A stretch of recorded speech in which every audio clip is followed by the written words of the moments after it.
میرا نام جان ایلیا ہے. ادب گھر سے ملا، بے ادبی زمانے سے.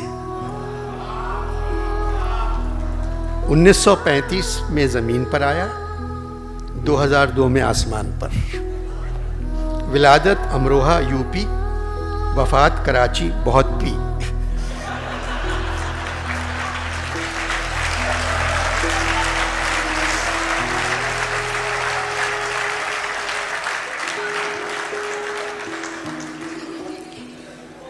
کئی وقت مجھ پر ایسے آئے، میں نے سوچا کیوں نہ احساس، شعور اور اپنے فن کو طاق میں رکھ دوں اور کہیں نکل لوں.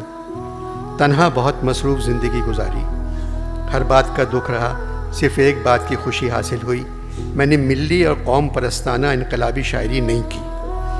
فارسی اور عربی میری بغل میں اور اردو میری جیب میں تھی. کاش میرے چاہنے والے میری شاعری کے بجائے میری نثر پر دھیان دیتے. شاعری تو ہر کوئی سمجھ لیتا ہے، نثر سمجھنے کے لیے پڑھا لکھا ہونا ضروری ہے. جو ملک میں چھوڑ کر آیا ہوں وہاں بہادر بہت ہیں، اور بہادروں کے لیے پڑھنا لکھنا ضروری نہیں ہے.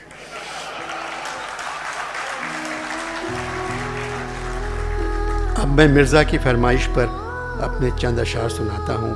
18 برس کی عمر میں غزل لکھی تھی، اس کا ایک شعر: ہم کو مٹا نہ دیں یہ زمانے کی مشکلیں، لیکن یہ مشکلیں تو ہزاروں کے ساتھ ہیں. اسی زمانے کا ایک اور شعر: ہجوم غم میں سجائی ہے میں نے بزم خیال، نظر جھکا کے ذرا پھر تو ہم سخن ہونا. اب بات کی شاعری. خاموشی سے ادا ہو رسم دوری، کوئی ہنگامہ برپا کیوں کریں ہم. جانی مرے ہوئے نوجوان لڑکے اور لڑکیاں کھڑے ہو کر تالیاں اور سیٹیاں بجانے لگے. مرزا گھبرا گئے، خواجہ صاحب سے پوچھنے لگے کیا قیامت آ گئی. خواجہ بولے جان اچانک نوجوانوں میں بہت مقبول ہو گئے ہیں، ان کے ہر شعر پر زمین پر بھی اسی قسم کا مظاہرہ ہوتا تھا. زلیخائے عزیزاں بات یہ ہے، بھلا گھاٹے کا سودا کیوں کریں ہم. نوجوان چیخنے لگے التجا نہیں، التجا نہیں، التجا نہیں. ایک نہیں 4 شعر. اچانک بھائی تقی اٹھ کر آئے اور میرے کان میں کہنے لگے تمہارے سارے بھائی یہاں بیٹھے، ان کا بھی تعارف کروا دو.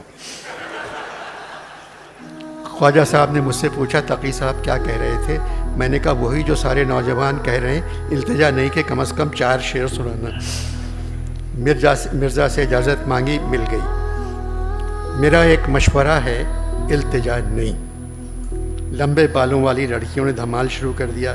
نوجوان بھنگڑا ڈال رہے تھے. اندھیرا ہونا شروع ہو گیا تھا. غالب نے لڑکیوں کو دیکھا، کہا سب دن کے پردے میں نہا تھیں، اب نظر آئیں. میاں تم اپنے 4 شعر مکمل کرو. میرا ایک مشورہ ہے، التجا نہیں. تو میرے پاس سے اس وقت جان نہیں.